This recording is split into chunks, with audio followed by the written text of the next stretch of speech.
we adopted the philosophy of controlling what we can control, the expense side of the equation and liquidity. We knew out of the gate from the earliest stages that we needed to raise a lot of liquidity. So, within probably about 2 days of seeing the immediacy of the crisis, where our daily sales were down 35%, we went to work right away, and we were able to close a $3 billion line of credit within about 2.5, 3 weeks of from start to finish of what we had seen in the initial stages of this crisis.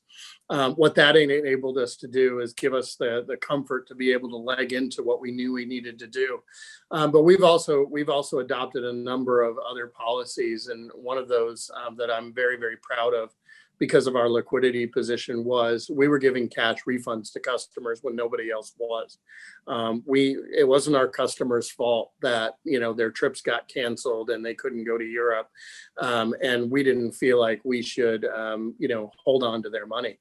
That was an expensive decision. Since COVID started, we've refunded more than $2.5 billion worth of tickets that were already purchased before that.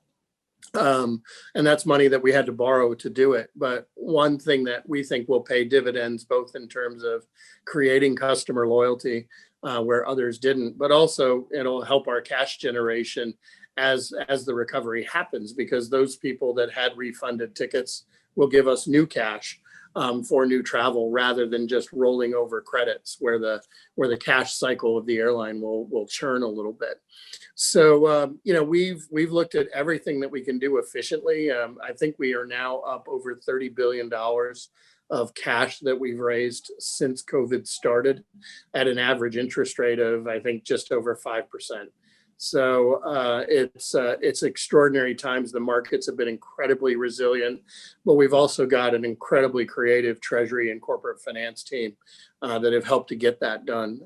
But one thing is just think that transcends industries is we leveraged and we used relationships that we've built over the last 20 years. And it's important when times are good and when times are bad that you treat your banks and you treat your vendors and you treat your supply chain partners well, because when you need them in a time of crisis, they're there for you.